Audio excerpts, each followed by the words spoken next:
안녕하세요. 배대 은혜의 시간입니다. 오늘 하루 동안 평안하셨어요?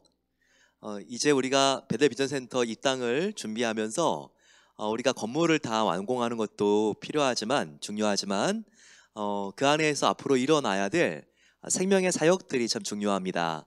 그래서 이제부터 부서별로 우리가 새성전에서 앞으로 어떤 사역이 일어나기를 원하는지 비전과 기도 제목들을 같이 나누는 시간 갖도록 하겠습니다. 안녕하세요. 배대교회 성도님들, 초등부를 맡고 있는 이재은 전도사입니다. 2021년도 새해가 밝았는데 바라기는 새해 배대교회 성도님들 모든 가정에 하나님께서 주시는 놀라운 평안과 하나님의 사랑이 함께하기를 기도하고 소망합니다. 2021년도 초등부는 이제 새성전 배대비전센터 입당을 앞두고 있는데요. 보시는 것 같이 이렇게 넓은 공간에서 아이들이 이제 주일날 교회에 와서 이제 힘껏 주님을 찬양하고 그리고 높여드리면서 예배하기를 소망합니다. 그리고 또한 이 공간뿐만 아니라 이제 5개의 이제 교실들이 있는데, 그래서 각 교실 이제 학년별로 이렇게 잘 활용하면서 이제 더욱더 하나님에 대한 믿음과 사랑을 키우고, 그래서 하나님 보시기에 그리고 우리 모두가 보기에 너무나도 예쁘게 그리고 잘 자라날 수 있는 그런 우리 배대초등부 학생들 되기를 소망합니다. 계속해서 수고해 주시는 모든 배대교회 초등부 교사님들과 그리고 저를 위해서 기도해 주시고, 하루빨리 이제 코로나가 진정되어서 그래서 다시 이 현장에 예배에 모여서 있는 날이 속히 오기를 기도해 주시면 감사하겠습니다. 감사합니다. 오늘은 누가복음 21장입니다. 21장 시작하게 되는 앞부분에 가난한 과부와 헌금이라는 주제로 시작을 하고 있습니다. 예수님의 시대 때 성전에 헌금을 할 수 있는 헌금함들이 있었습니다. 특별히 성전에는요 몇 가지 뜰이 있었는데 4가지 뜰을 기억할 필요가 있어요. 제사장의 뜰이 있었고, 또 이스라엘의 뜰이라고 하는 이스라엘 남자들, 백성들이 들어와서 예배할 수 있는 뜰이 있었습니다. 제사장 뜰, 그리고 또 이스라엘의 뜰. 이스라엘은 바로 이스라엘 백성 중 남자. 또 2개의 뜰이 더 있어서 4개의 뜰이 된 건데요. 3번째 뜰은 여인들의 뜰, 4번째 뜰은요 이방인들의 뜰이었습니다. 이렇게 서로 섞여서 자유롭게 예배드리고 모인 것이 아니라 이 뜰에 바로 그 기준에 이르는 사람들만 모여서 함께 예배하고 교제할 수 있었다는 겁니다. 성전에는 이렇게 4가지 뜰이 있었어요. 그런데 여인들만 들어갈 수 있는 이 여인들의 뜰에는 헌금함이 있었습니다. 헌금함이 13개가 있었는데 그 13개 헌금함의 모양은 아주 큰 나팔 모양이었습니다. 지금도 우리가 오락실 같은 데 가게 되면 동전 하나 딱 던지면 동전이 큰 새 원형 안에 이렇게 돌아가다가 결국 중력에 의해서 아래 작은 구멍으로 똑 들어가는 거 이렇게 있죠. 예, 그렇게 생긴 헌금함이었습니다. 왜 그 당시에 이런 헌금함을 사용했을까요? 사람들이 헌금하는 걸 좀 보라고 이렇게 한 거죠. 그래서 뭔가 좀 많은 액수를 헌금한 사람이 있으면 그 당시에는 지폐가 있는 시대가 아니었기 때문에 다 굉장히 이렇게 동전 중에서 두꺼운 동전, 그리고 크기도 크니까 가치가 높아질수록이요 소리도 크게 들리고 이것이 빙빙빙빙 돌아가면서 이게 사람들에게 다 보이기 때문에 과시할 수 있었습니다. 또한 이 성전을 관리하는 사람들의 입장에서도 바로 대제사장이 그 당시에 모든 성전의 이권을 챙겼잖아요. 사람들에게 헌금이 보여지게 함으로써 사람들이 사람을 의식하는 헌금을 할 수밖에 없게 만들었고, 그래서 그들이 헌금을 통하여 더 많은 돈을 벌어서 사적인 이익에 채우려고 했던 거예요. 그래서 그 당시에 정말 한번 헌금함에 집어넣으면 보이지 않는 그런 헌금함이 아니라 이렇게 사람들이 다 듣고 다 볼 수 있는 나팔 모양의 헌금함이 뜰마다 많았는데 심지어 여인들의 뜰에만 13개가 있었다는 거예요. 그 당시에 얼마나 타락했는지를 보여주고 있는 모습일 수 있습니다. 그런데 여기 보게 되면 1절에 부자가 헌금을 아주 이렇게 큰 액수를 한 것 같아요. 예, 그런데 2절을 보니까 가난한 과부가 2렙돈을 넣었습니다. 아주 작은 단위예요. 이 렙돈이라고 하는 것은요, 그 당시에 가장 작은 화폐 단위로서 지금의 페니, 예, 2개를 넣은 거예요. 그러니까 사람들은 으이그 저게 뭐야? 예, 근데 예수님께서는 이 여인을 칭찬했습니다. 아까 소리나는 엄청난 헌금을 한 사람은 칭찬하지 않으시고 페니 2개 한 여인, 바로 2렙돈을 이렇게 드린 여인을 칭찬하셨어요. 그러면서 뭐라고 하셨냐면 저가 그 누구보다도 연보 헌금을 많이 했느니라. 바로 그 이유는 이 가난한 과부는 자기의 소유의 전부가 바로 이 2페니였는데 이것을 지금 넣었기 때문이다. 4절과 같이 있는 자기의 생활비 전부를 넣었느니라 라고 말했습니다. 헌금을 드릴 때, 우리가 또 헌금 외에도 주님을 섬길 때 우리가 액수와 양이 중요한 게 아니죠. 양이 중요한 게 아니라 우리의 자세, 태도, 이게 중요합니다. 지금 내가 적은 거를 드렸다 할지라도 이것이 우리의 전부면 하나님은 너가 누구보다 나를 사랑하는구나, 너가 누구보다 많이 내었다라고 말씀하실 겁니다. 하지만 아무리 우리가 큰 돈을 하나님께 드렸다 할지라도 그것이 나의 지극히 작은 액수의 재산이라면, 비율로 봤을 때 내가 가진 것은 정말 사람들도 모르고 있는 부분까지 굉장히 많은데, 내가 하나님께 많이 드렸다고 하지만 그것이 나의 전체에 비해서는 굉장히 작은 부분이었을 때, 그리고 사람들에게 보여지기 위해서 했을 때 하나님은 너가 부끄러운 줄 알아라, 이렇게 말씀하실 수 있다는 겁니다. 우리가 사람 앞에 신앙생활을 하는 것이 아니라 하나님 앞에 날마다 서야 되겠죠. 이 코람데오, before God, 하나님 앞에서의 신앙생활, 항상 저와 여러분들이 의식하고 깨어 있어야 할 부분입니다. 또 예수님께서 말씀하십니다. 그러면서 이 세상 마지막 때가 되면 이렇게 화려한 성전이 있고 그리고 성전에서 헌금도 하고 너희들이 이렇게 자연스럽게 또 자유롭게 지금 신앙생활을 하는 것 같지만 마지막 때가 온다, 이렇게 말씀하십니다. 6절 보게 되면 너희가 보는 이것들이 날이 이르면 돌 하나도 돌 위에 남지 않고 다 무너뜨려지리라, 이렇게 말씀하고 있습니다. 우리가 성전 그러면 이스라엘 역사의 한 4번 정도로 생각해야 되겠죠. 첫 번째는 모세에게 지으라고 한 성막, 두 번째는 솔로몬이 하나님께 지어드린 솔로몬 성전, 그리고 또 어떤 성전이 있습니까? 그 솔로몬 성전이 이제는 바벨론 침공으로 완전히 붕괴됐죠. 그 뒤에 바벨론과 페르시아의 포로로 잡혀갔던 사람들이 돌아와서 지었던, 바로 에스라 수룹바벨 성전, 세 번째 성전 재건입니다. 그것도 근데 무너졌어요.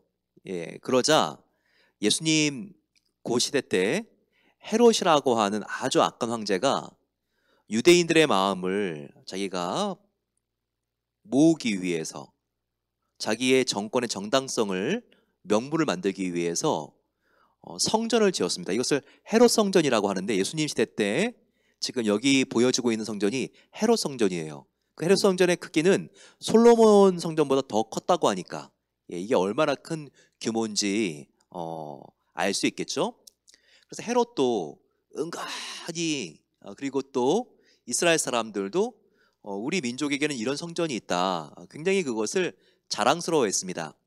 하지만 예수님께서는 마지막 때가 되면 그 성전이 돌 위에 돌 하나도 남지 않고 다 무너질 것이다, 이렇게 예수님께서 예언하신 거죠.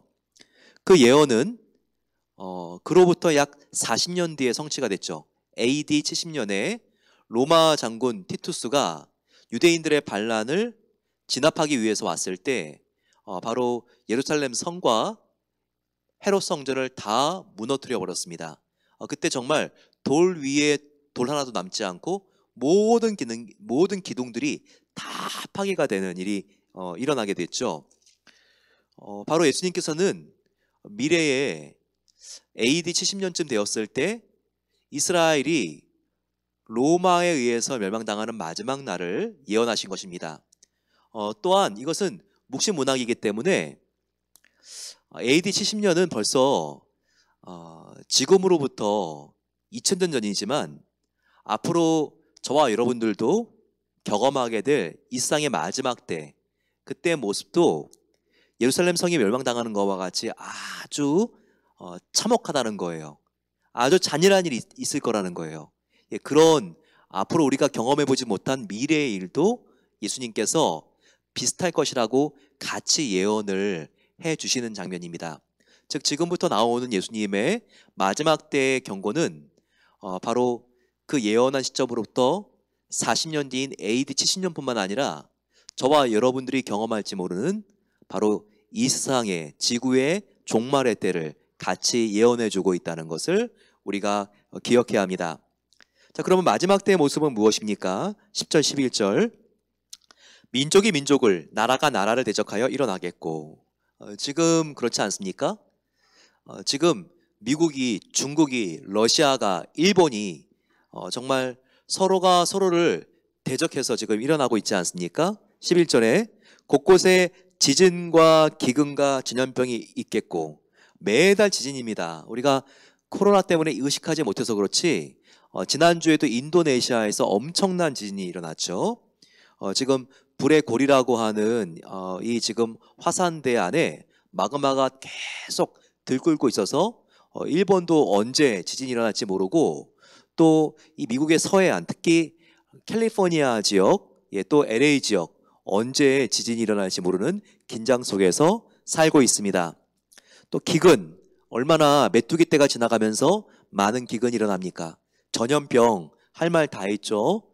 정말 몇백 년 만에 일어나는 바로 그와 같은 이 코로나라고 하는 전염병이 일어나서 얼마나 지금 최첨단 사회를 달리고 있는 이 인류인데도 위협을 당하고 있습니까? 이제 좀 있으면 우리가 이제 거의 이 미국의 17명 중에 한 명이 코로나 확진자가 이제는 되는 수치로 올라온다 그래요. 정말 수십만 명이 미국에도 죽고, 그리고 수천만 명을 감염시키는 너무나 안타까운 일이 이 1년 사이에 일어나게 되었습니다. 1년 전에 이런 일이 일어날지 누가 알았겠습니까? 다 마지막 때의 징조인 것입니다. 그리고 굉장히 믿는 사람에게도 박해가 있고, 이런 박해 때문에 순교하는 성도들이 있는 것을 우리에게 보여주고 있습니다. 우리가 여기서 하나 주목해야 될 게 있는데요. 마지막 때에 어떤 일이 있는가? 징조들이 있다고 했어요. 마치 여름이 되면 무화과에 싹이 나듯이 자연현상에도 계절이 바뀌면 징조가 있듯이 이 마지막 때도 마지막 때 징조가 있다고 했습니다. 자, 보게 되면 기근, 지진, 전염병, 그리고 또 어떤 징조가 있죠? 적그리스도의 출현, 내가 그리스도라 라고 하면서 말하는 이들이 나타난다는 것이죠. 그리고 또 하나 징조는 박해입니다. 믿는 사람들에게도 박해가 일어난다. 이 마지막 때 중요한 것은 그 끝은 바로 예수님이 반드시 온다는 거예요. 즉 요한계시록이나 예수님께서 친히 직접 마지막 때가 어떤지 우리한테 묘사하는 걸 보게 되면요, 굉장히 공통성이 있습니다. 그것은 역사는 시작이 있으면 끝이 있다. 인간의 역사는 끝이 있다는 것을 보여줘요. 그리고 이 세상은 더 쉬워지는 게 아니라 더 악해지고 더 어려워진다. 그러면서도 성도들은 고난을 받으면서도 끝까지 견디면 바로 예수님께서 재림하시고 성도님들을 보호해 주시고 구원해 주시고 새 하늘과 새 땅이 열린다. 바로 이것이 요한계시록과 예수님의 종말 메시지의 공통적인 특징인 것을 우리가 기억해야 합니다. 그런데 많은 종말상 중에서 시한부 종말론은요, 성도들이 고난을 받지 않고 고난을 받기 전에 예수님이 이 땅에 휴거하셔서 이 땅에 내려오셔서 성도들을 다 데리고 올라간다고 주장을 합니다. 예, 이게 바로 휴거죠. 그러면서 성도들은 고난받기 전에 예수님께서 다 데려가기 때문에 이 환난과 고난을 당하지 않을 것이다. 근데 이게 맞습니까? 이런 시한부 종말론은 틀려요. 왜 틀리냐면요, 여기 보게 되면 성도들이 고난을 받고 있습니다. 16절 보세요.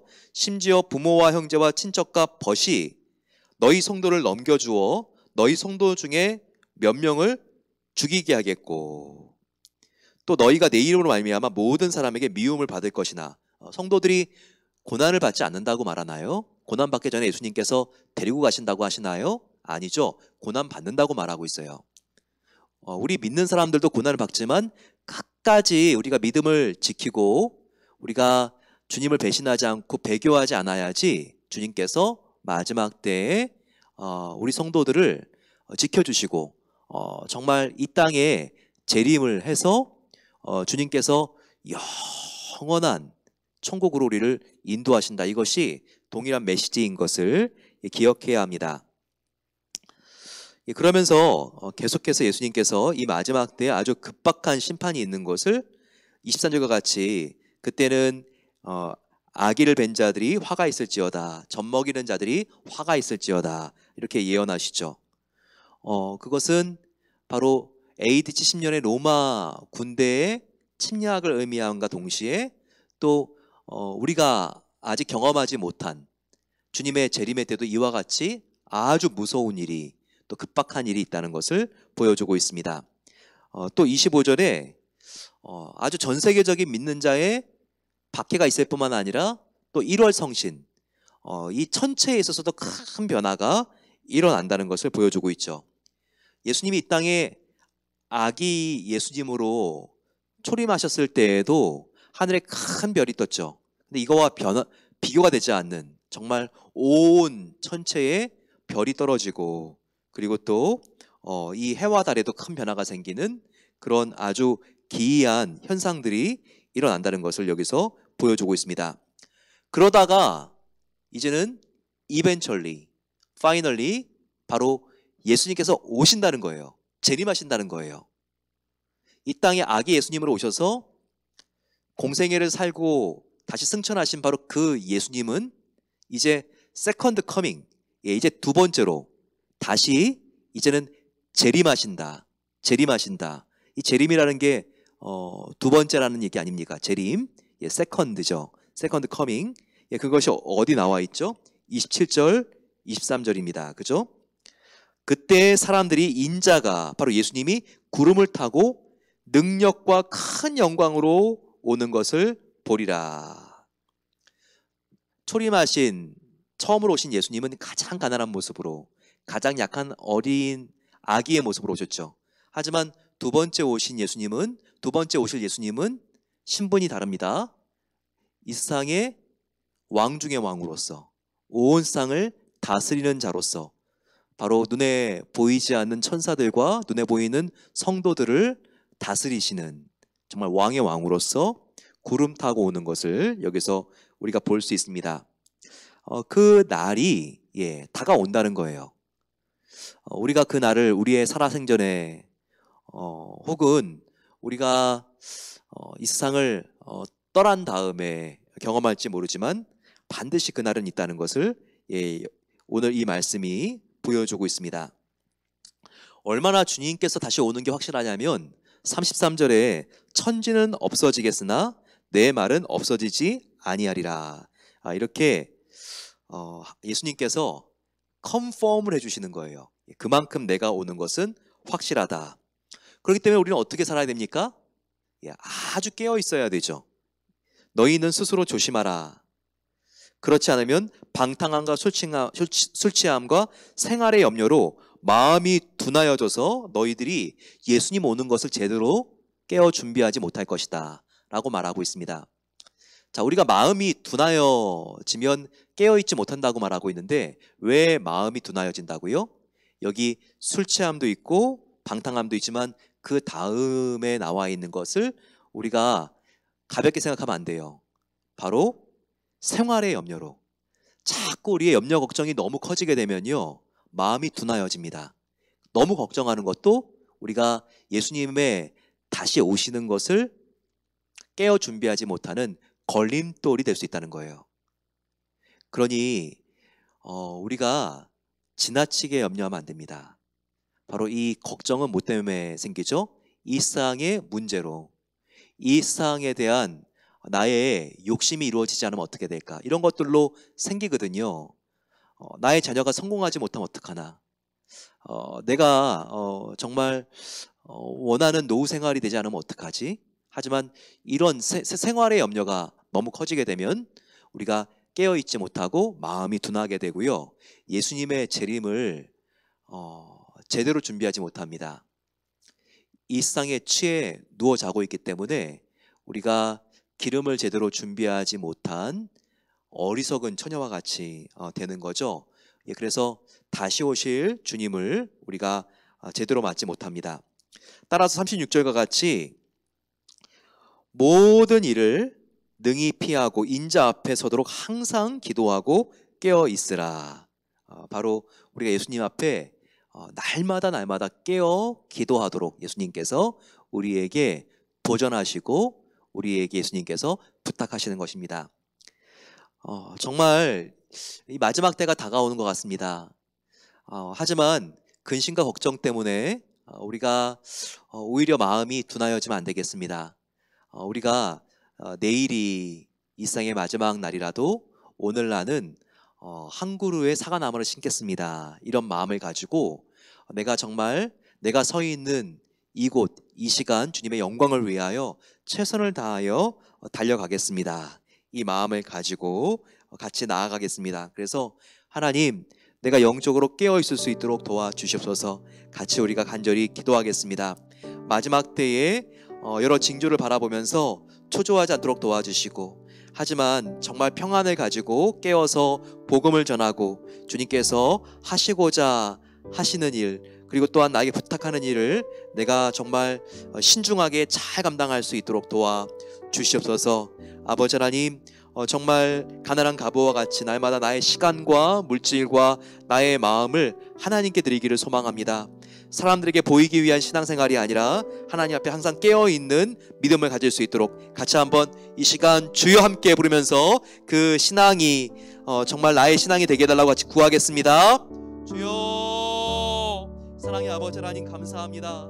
하나님 앞에 정말 깨어있고 순수한 신앙을 갖기를 원합니다. 우리의 믿음과 소망과 사랑을 더욱더 정결하게 해주시기를 기도합니다.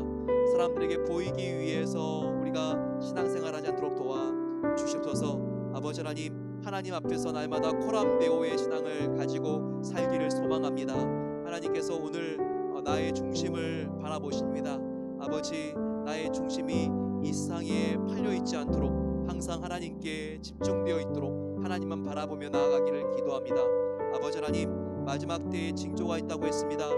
지금 이 세상에 일어나고 있는 징조가 얼마나 이 예언과 똑같은가요? 전쟁과 지진과 기근, 전염병, 아버지 정말 저희들이 이런 것들을 바라봤을 때 정말 우연이나 무심히 바라보지 않도록 도와주시고, 아버지 하나님 정말 하루하루 주님께서 정말 이 종말의 시계를 돌리고 있다는 것을 우리가 알기를 소망합니다. 주님께서 오늘 밤에 오시더라도 저희들이 준비가 되어 있어 성령의 기름을 준비하길 소망합니다. 날마다 성령 충만하게 하여 주시고 주님 바라보며 나아갈 수 있도록 은혜를 베풀어 주시옵소서. 아버지 하나님, 어떠한 환난이 온다 할지라도 타협하지 않도록 도와주시고 주님만을 붙잡고 승리할 수 있도록 도와주시옵소서. 그래서 아버지 하나님, 구름 타시고 이 땅에 왕으로 오시는 주님이 아버지 이 땅을 다시 통치하는 그날, 아버지 하나님, 이 땅은 정말 새로운 하늘과 새 땅이 열리고 영원히 사랑하는 하나님과 함께 사는 것을 믿게 하여 주시고, 그래서 아버지 하나님, 어떠한 환난과 순교의 아버지 위협이 온다 할지라도 우리가 정말 변개치 않고 믿음을 끝까지 지킬 수 있도록 하나님께서 은혜 주시기를 기도합니다. 아버지 하나님, 우리가 정말 주님만을 붙잡고 나가기를 소망하오니 이 땅의 고통은 잠깐이지만 천국의 아버지 그 평강과 하나님의 은혜는 영원합니다. 날마다 아버지 우리가 천국을 바라보며 철로 역정을 걸어가고 있는 아버지 그 증인과 같이 날마다 아버지 우리가 천성을 향하여 걸어갈 수 있도록 은혜 주시기를 기도합니다. 우리의 생활의 염려로 인하여 마음이 둔하여지게 하지 마옵소서. 아버지 하나님, 날마다 우리가 주님을 바라보며 우리가 정말 그 고난의 날, 그 마지막 날이 아버지 하나님 긴박하게 임할 수 있다는 것을 알게 하여 주시고 깨어 준비하기로 합니다. 우리가 인자이신 예수님 앞에서 날마다 깨어 기도할 수 있도록 도와주시고, 하나님 앞에 아버지 우리가 우리의 몸과 마음을 드리고 날마다 작은 삶의 한 부분이라도 하나님의 기쁨이 되는 삶을 살아갈 수 있도록 은혜를 베풀어 주시옵소서. 우리 함께 기도할 때 선교사님들을 위하여 기도하겠습니다. 하나님, 이 땅의 마지막 때를 아버지 우리가 정말 경험할수록 더욱더 우리가 깨어서 기도해야 될 때인 것을 느낍니다. 특별히 아버지 정말 미전도 동족에게 복음을 전하고 있고 땅끝에서 주님의 말씀을 위하여 헌신하고 계시는 선교사님들을 하나님께서 지켜주시고 담대하게 하옵소서. 또 코로나가 더욱더 확산되고 있는 선교지들이 있는데 하나님께서 지켜주시기를 기도합니다. 여러분들께 또한 간절히 부탁하는 것은 저희 교회가 후원하고 계시는 멕시코의 정명남 권정희 선교사님 부부가 코로나에 지금 간염이 되어서 힘들고 어려운 시간에 지금 있습니다. 특별히 정명남 선교사님은 지금 상태가 좋아지지 않아서 아주 위급한 가운데 있습니다. 하나님께서 생명을 건져주시고 정명남 선교사님 하나님의 오른손으로 정말 안수하여 주셔서 고쳐주시고 오늘 밤이 정말 아버지 하나님 병곡점이 되어서 회복되어질 수 있는 그런 시작이 되게 해달라고 우리 성도님들 함께 마음을 모아서 기도하면 하나님께서 응답해 주실 것입니다. 같이 한번 주여 함께 간절히 믿고 기도하겠습니다. 주여, 아버지 하나님 간절히 우리가 이 시간 선교사님들을 위하여 기도합니다. 정면한 선교사님 아버지 하나님 코로나로 힘들고 어려운 시간을 보내고 있는데 아버지 하나님께서 주님의 오른손으로 안수하여 주시옵소서. 아버지 하나님 주님의 정말 피 묻은 오른손으로 하나님께서 정말 그 아픈 부분들을 하나님께서 만져주시고 아버지 그 호흡하기 힘들고 폐 어려움이 있는 아버지 그 부분들 가운데 하나님께서 주님 이 코로나 아버지 그 악한 아버지 바이러스가 다 사라지게 하여 주시고 아버지 하나님께서 주님 호흡이 자유로워질 수 있도록 도와주시며 아버지 그 열과 정말 그 아버지 하나님 숨가쁨으로부터 회복되어질 수 있도록 성령 하나님께서 함께 해주시기를 기도합니다. 우리가 함께 기도할 때 지금 아버지 하나님 지역이 다르다 할지라도 하나님께서 임하여 주시고 하나님의 천사로 고쳐주시고 하나님께서 마음속에 평강을 주시고 담대함을 주실 줄로 믿습니다. 아버지 하나님 이 시간 하나님께서 함께하여 주셔서 정면한 선교사님 회복될 수 있도록 도와주시고 다시 살아날 수 있도록 아버지 하나님 주님께서 정말 그 어려움으로부터 연약함으로부터 하나님께서 지켜주시고 함께해 주시기를 기도합니다. 아버지 하나님 우리가 간절히 믿음을 가지고 기도합니다. 아버지의 놀라운 은혜가 임할 수 있도록 도와주셔서 회복을 더하여 주시옵소서. 아버지 하나님 선교지에 있는 모든 선교사님들 더욱더 주님의 영광을 위하여 두려움을 내어 쫓고 하나님의 영광 가운데 나아갈 수 있기를 기도합니다. 아버지 하나님 십자가의 놀라운 주님의 구원의 은총과 부활을 믿고 나갈 때 이 복음을 통하여서 아버지 하나님 정말 모든 악한 악기들은 사라지게 하여 주시고 떠나가게 하여 주시고 아버지 하나님 그 정말 복음을 전하는 고을마다 그 복음을 전하는 마을들마다 회복되어지고 십자가의 깃발이 날리며 하나님의 승리가 아버지 선포되어질 수 있도록 함께하여 주시고 우리 선교사님들의 아버지 하나님 복음을 전하는 발걸음을 더욱더 아름답게 하여 주시고 그 아버지 하나님 입술 가운데 권능이 가득할 수 있도록 하나님께서 도와주시고 은혜 베풀어 주시기를 기도합니다. 사랑의 아버지 하나님 하나님의 은혜 감사합니다. 마지막 때가 되고 고난이 심해질수록 하지만 우리가 기도할 때 우리를 도우시는 성령님의 은혜는 더욱더 커지고 강해질 것을 믿사오니 저희들 더욱더 두려워하지 않고 평안을 누리며 감사하며 주님께서 이미 십자가에서 쟁취하신 승리를 우리가 아버지 하나님 누릴 수 있도록 하나님께서 은혜 주시기를 기도합니다. 아버지 하나님 우리가 더욱더 마지막 때에 우리의 신앙을 오염시키고자 하는 많은 환경으로부터 우리가 아버지 깨끗해지기를 원합니다. 그러기 위해서 사람 눈에 보이기 위하여 신앙생활하는 것이 아니라 하나님 눈에 아버지 우리가 정말 날마다 가장 기뻐하시는 은총을 입기 위하여 나아가기를 소망합니다. 아버지 하나님 우리가 더욱더 정결해지게 하여 주시고 예수님께서 불꽃 같은 눈동자로 우리의 중심을 보고 계시오니 저희들이 항상 하나님을 섬기고 주님을 예배하고 또한 헌금 생활을 할 때 사람이 아니라 하나님 앞에 할 수 있도록 하나님께서 은혜를 더하여 주시옵소서. 오 아버지 하나님 정면한 선교사님 하나님께서 피 묻은 오른손으로 안수하여 주셔서 코로나로부터 회복되게 하여 주시기를 기도합니다.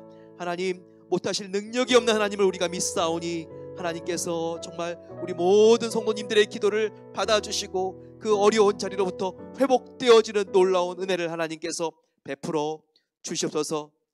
이제는 우리 주 예수 그리스도의 은혜와 하나님 아버지의 놀라운 사랑하심과 성령 하나님의 함께하심이 하나님께 모든 것을 맡기며 하나님 마지막 때에 저희들이 주님의 은혜 가운데 있을 때 더욱더 우리가 강건해지고 주의 영광을 살 줄로 믿습니다. 우리가 깨어있게 하옵소서. 기도하는 모든 복된 성도들 위해 이제로부터 영원까지 함께 하시기를 축원하옵나이다. 아멘. 우리가 기도할 때 하나님이 우리의 모든 기도를 응답해 주십니다. 깨어 더욱더 기도에 힘쓸 때 우리 마음속에 하나님 주시는 평화가 가득하기를 기도합니다. 내일 뵙겠습니다.